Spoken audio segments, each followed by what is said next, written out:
तो hello student, how are you? Fine. तो इस ऑनलाइन क्लास के लर्निंग प्लेटफॉर्म पर आप सभी का स्वागत है। तो मैं अभी फिजिक्स पढ़ा रहा था, तब तक कनेक्शन कट गया और कनेक्शन कट जाने के कारण फिर हमको आपको पढ़ाना पड़ रहा है।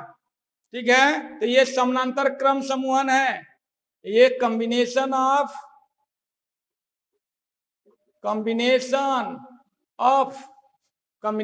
Cell in combination of cell यहां लिख देते हैं। कॉम्बिनेशन ऑफ सेल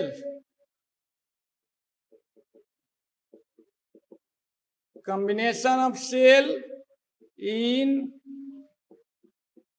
पैरेलल,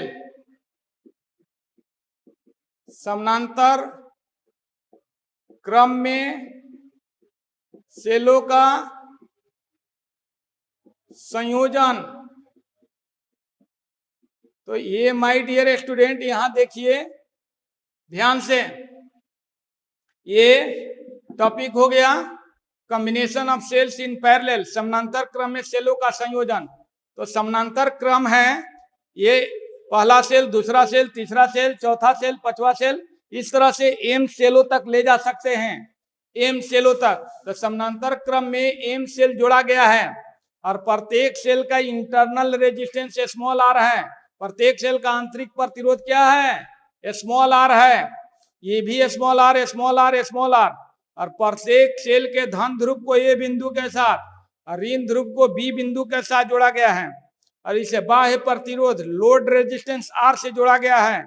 और स्विच एस है, स्विच एस को जैसे ही ऑन किया जाता है, स्विच एस को जैसे ही ऑन किया जाता है वैसे ही सर्किट में आई एम्पियर के धारा बहने लगती है, आई एम्पियर के धारा बहने लगती है।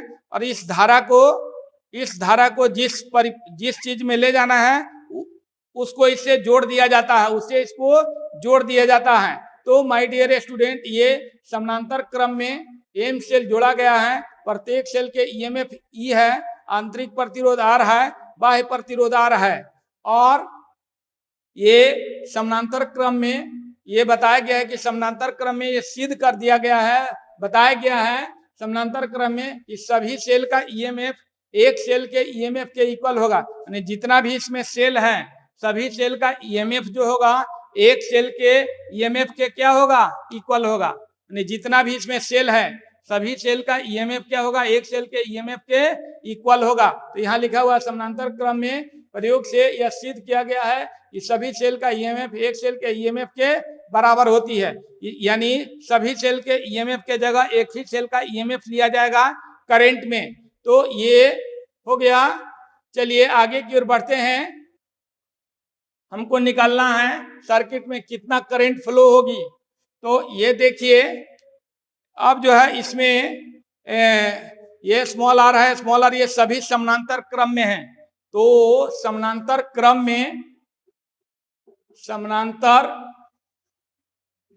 क्रम में आंतरिक प्रतिरोध के परिणामी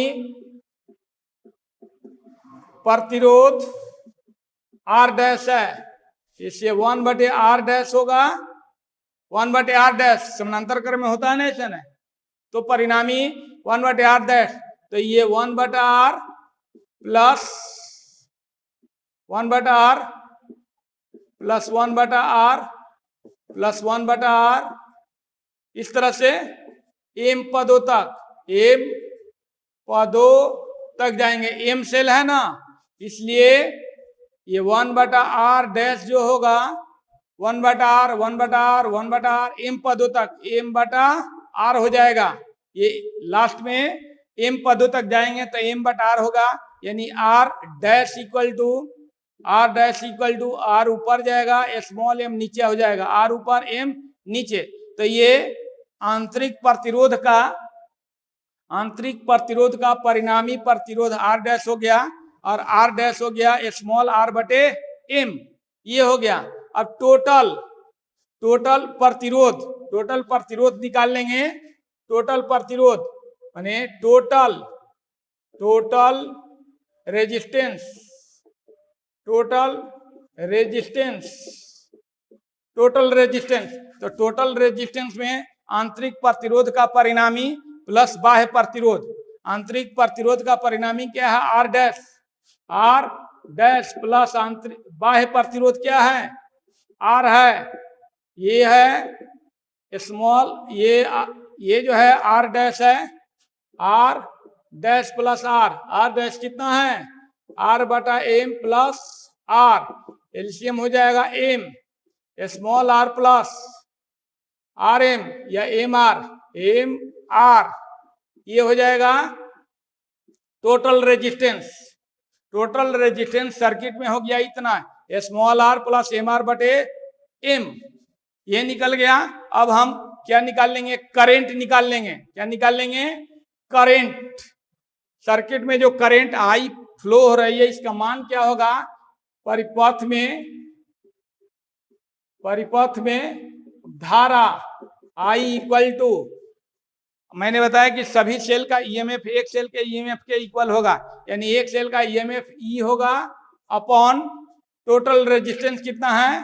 अच्छा एक बार लिख दीजिए, आर डैश प्लस आर, तो ई हो गया, टोटल रेजिस्टेंस हो गया small are plus M r upon m. इस तरह से एम कहाँ जाएगा? ये एम कहाँ जाएगा? एम कहाँ जाएगा? ऊपर जाएगा, यानी I equal to M E upon R plus M R. तो माय डियर स्टूडेंट, ये सर्किट में प्रवाहित होने वाली धारा I होगी, I equal to M E upon small are plus क्या? M R. तो इसको लिखिए जल्दी से, इसको जल्दी से लिखिए, तो इसको जल्दी से लिखिए। लिख लिए? तो परिपथ में प्रवाहित होने वाली